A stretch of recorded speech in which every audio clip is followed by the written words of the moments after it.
आप महिला और बाल विकास मंत्रालय की मंत्री है ना स्मृति जी, मेरा आपसे एक सवाल है। आप लखीमपुर के चीरहरण पर चुप रहती हैं, आप शाहजहांपुर के यौन शोषण पर चुप रहती हैं, आप हाथरस में एक गुड़िया को रात को जला दिया जाता है मिट्टी का तेल डालकर, आप चुप रहती हैं। लेकिन आपके बगल में बैठा हुआ भारतीय जनता पार्टी का सांसद एक महिला सांसद को, एक महिला विधायक को वैशाली की नगर वधू वेश्या बुलाता है और आप चुप रहती हैं। कब माफी मांगिएगा आप इस देश से? आज कहने का वक्त है, खड़ी होइए और माफी मांगिए इस देश से। महिला बाल विकास मंत्रालय की मंत्री हैं आप, ये आपकी नैतिकता है? आपके बगल में बैठा हुआ सांसद, भाजपा का सांसद, एक महिला सांसद और एक महिला विधायक को वैश्या कहता है और आपके मुंह से एक शब्द नहीं फूटता है। आप अंकिता ठाकुर पर चुप रहती हैं, आप तमाम उन रेप केसेस पर चुप रहती हैं जहां पर आपके लोग संलग्न हैं।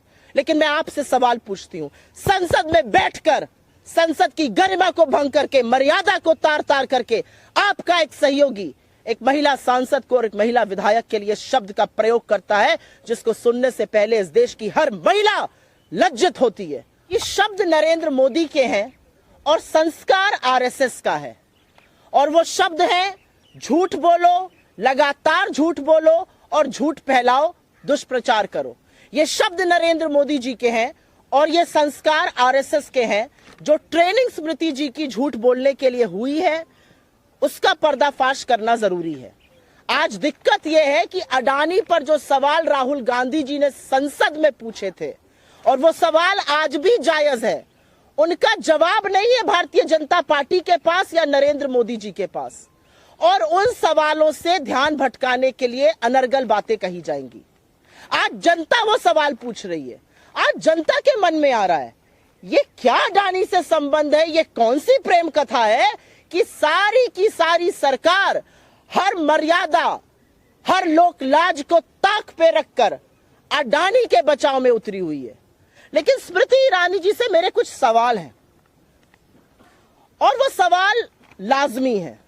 एक महिला मंत्री है, महिला बाल विकास मंत्रालय की मंत्री है, मजबूत नेता है भारतीय जनता पार्टी की।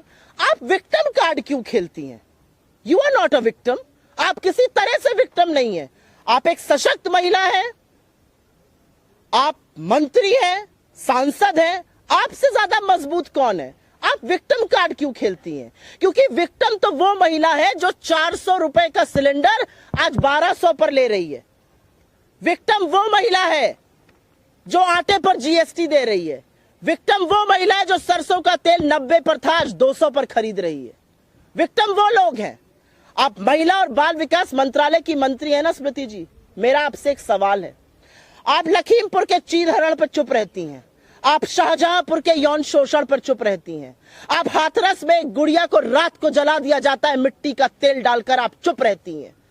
लेकिन आपके बगल में बैठा हुआ भारतीय जनता पार्टी का सांसद एक महिला सांसद को, एक महिला विधायक को वैशाली की नगर वधू वेश्या बुलाता है और आप चुप रहती हैं। कब माफी मांगिएगा आप इस देश से? आज कहने का वक्त है, खड़ी होइए और माफी मांगिए इस देश से। महिला बाल विकास मंत्रालय की मंत्री हैं आप, ये आपकी नैतिकता है? आपके बगल में बैठा हुआ सांसद, भाजपा का सांसद, एक महिला सांसद और एक महिला विधायक को वैश्या कहता है और आपके मुंह से एक शब्द नहीं फूटता है। आप अंकिता ठाकुर पर चुप रहती हैं, आप तमाम उन रेप केसेस पर चुप रहती हैं जहां पर आपके लोग संलग्न हैं। लेकिन मैं आपसे सवाल पूछती हूं, संसद में बैठकर संसद की गरिमा को भंग करके, मर्यादा को तार तार करके आपका एक सहयोगी एक महिला सांसद को और एक महिला विधायक के लिए शब्द का प्रयोग करता है जिसको सुनने से पहले इस देश की हर महिला लज्जित होती है। आप चुप रहती हैं। आप विक्टिम नहीं हैं, आप विक्टिम बिल्कुल नहीं है। विक्टिम इस देश की महिलाएं हैं। विक्टिम आज मध्यम वर्ग है जो महंगाई से जूझ रहा है। विक्टिम इस देश का युवा है जिसके पास नौकरी नहीं है। आप विक्टिम कार्ड प्ले करिएगा।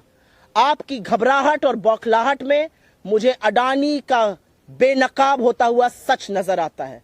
मुझे हर कीमत पर अडानी को बचाने की आपकी, आपके प्रधानमंत्री की, आपके मंत्रियों की, आपके सरकार की मंशा और प्रतिबद्धता नजर आती है।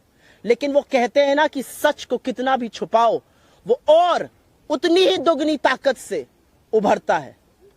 सूरज की रोशनी छुप नहीं सकती किसी बादल से, और अडानी का सच आज ये देश समझ रहा है, देख रहा है। आपका सारा तंत्र, आपकी एजेंसियां, आपके लोग और आप खुद लगातार राहुल गांधी जी के पीछे पड़े हुए हैं। वो एक व्यक्ति जो सच बोल रहा है, वो एक व्यक्ति जिसने वाकई में आपको व्यथित करके रख दिया है। मैं पूछना चाहती हूं आपसे, कब अडानी पर बोलिएगा? कब आपकी एजेंसियां जांच करेंगी? अडानी पर यह मौन व्रत क्यों है? 4 ही सवाल तो पूछे अडानी पर। कैसे 609 नंबर से 2 नंबर पर आए? विदेश यात्रा में कहां कहां गए जहां पर उनको कॉन्ट्रैक्ट मिला? एसबीआई और एलआईसी का पैसा क्यों लगाया गया जो पैसा डूब गया? आज पूछना बनता है कि क्या देश की महंगाई, देश की बेरोजगारी, देश की आर्थिक असमानता, महिलाएं, चीन मुद्दा नहीं रह गया है? क्या हम लोगों की आंख पे पट्टी बांध दें? पट्टी नरेंद्र मोदी जी ने बांधी हुई है अडानी पर। दुनिया तो देखेगी क्या हो रहा है इस देश में। हमारा बिल्कुल उससे कोई लेना देना नहीं है। जो दुनिया देख रही है वो ये देश देख रहा है। आपको क्या लगता है हम दुनिया की आंखों पर जाके पट्टी बांध देंगे? क्या दुनिया नहीं देख रही कि भारत का जो सबसे प्रखर, सबसे प्रमुख, सबसे मजबूत विपक्ष की आवाज है, उसको आपने कुचल दिया, करने का प्रयास किया है? आपने उनकी सदस्यता रद्द कर दी। और किस मसले पर करी और किन आक्षेपों के पीछे आप छुप रहे हैं? क्या दुनिया नहीं देख रही है? ये क्या देश नहीं देख रहा है? आपकी सारी पोल पट्टी, आपके चेहरे का वो नकाब उतर चुका है और ये देश आज पूछ रहा है अडानी और आपके संबंध क्या है? और अडानी को बचाने के लिए अगर आपको लगता है कि राहुल गांधी की सदस्यता रद्द करके आप उनको बचा लीजिएगा तो आप मुगालते में। सत्ता की जरूरत आपको है अडानी को बचाने के लिए। सत्ता की जरूरत आपको है राहुल गांधी को चुप कराने की कोशिश करने के लिए। सत्ता की जरूरत आपको है विपक्ष को डराने धमकाने के लिए। सत्ता की जरूरत आपको है संरक्षण देने के लिए अडानी की। राहुल गांधी के साथ सत्य है और वो सत्य की लड़ाई सदन और सदन के बाहर लगातार लड़ रहे हैं और मजबूती से लड़ी जाएगी। मोदी जी ने तो हमें वो हथियार दे दिया है कि लामबंद हो चुका है विपक्ष और पूछ रहा है आपसे सवाल, जेपीसी कब गठित करिएगा? अडानी पर चुप्पी कब तोड़िएगा? और अब यह सवाल विपक्ष नहीं, अब यह सवाल देश पूछ रहा है। राहुल गांधी जी को यह घर नरेंद्र मोदी जी की कृपा से नहीं मिला था। राहुल गांधी 4 बार के चुने हुए सांसद हैं। एक सांसद होने के नाते, लोगों के मैंडेट के नाते, जिन लोगों ने उनको चुना, उनको अधिकृत किया कि उनको यह घर मिले। पहली बात, घर खाली कराना, आशिया उजाड़ना, आपको लगता है इससे राहुल गांधी चुप हो जाएंगे? एक्चुअली प्रॉब्लम यह है कि राहुल गांधी ने इनको इतना व्यथित कर दिया, इतना विचलित कर दिया है, इन बेचारों को समझ में नहीं आ रहा है ये करें क्या। इनको लगता है कि राहुल गांधी की सदस्यता रद्द करके या घर खाली करा के, राहुल गांधी जी सबके लिए तैयार हैं। जब हमारा नेता बाहर आकर कहता है कि मैं हर कीमत चुकाने को तैयार हूं, तो उसकी रगों में शहादत का खून है। उनको लगता है कि वो राहुल गांधी जी को चुप करा देंगे। राहुल गांधी जी के पिता ने और उनकी दादी ने इस देश के लिए शहादत दी है। आपको लगता है राहुल गांधी जी का घर ट्रांसफर करा के, घर हटवा के आप चुप करा दीजिएगा? एक्चुअली अब जो राहुल जी बोल रहे हैं वो जनता और प्रखरता से बोलेगी, इससे वो डरते हैं। उसी पर तो वो वक्तव्य देना चाहते थे। He wrote twice to the speaker. 2 बार उन्होंने स्पीकर को लिखकर परमिशन मांगी, 1 बार मिलकर मांगी। स्पीकर ने कहा मैं आपको बोलने का समय नहीं दे सकता हूं, मेरे साथ एक कप चाय पी लीजिए। बोलने क्यों नहीं दिया गया? 16 मार्च को राहुल जी ने एक प्रेस कॉन्फ्रेंस करी थी एआईसीसी के मुख्यालय से और उन्होंने कहा था if Indian democracy was functioning, अगर भारत का लोकतंत्र काम कर रहा है तो मुझे बोलने का चांस मिलेगा, बोलने का मौका मिलेगा। 8 दिन बाद बोलने का मौका नहीं मिलता, उनकी सदस्यता रद्द कर दी जाती है। आपको लगता है भारत का लोकतंत्र सजग है, सजीव है, चल रहा है और ये दुनिया नहीं देखेगी? ये देश नहीं देख रहा है। दुनिया क्या देख रही है उससे हमें मतलब नहीं है रत्ती भर का। जो देश देख रहा है, मैं उसकी आपसे बात कर रही हूं। हमारा लोकतंत्र तब कमजोर होता है जब विपक्ष की सबसे मजबूत आवाज को दबाने का प्रयास किया जाता है। हमारा लोकतंत्र तब कमजोर होता है जब लामबंद होकर विपक्ष आपसे जेपीसी की मांग करता है और सरकार सदन नहीं चलने देती है। इस खबर को अभी लाइक करें, शेयर करें, अभी चैनल को सब्सक्राइब करें और घंटी जरूर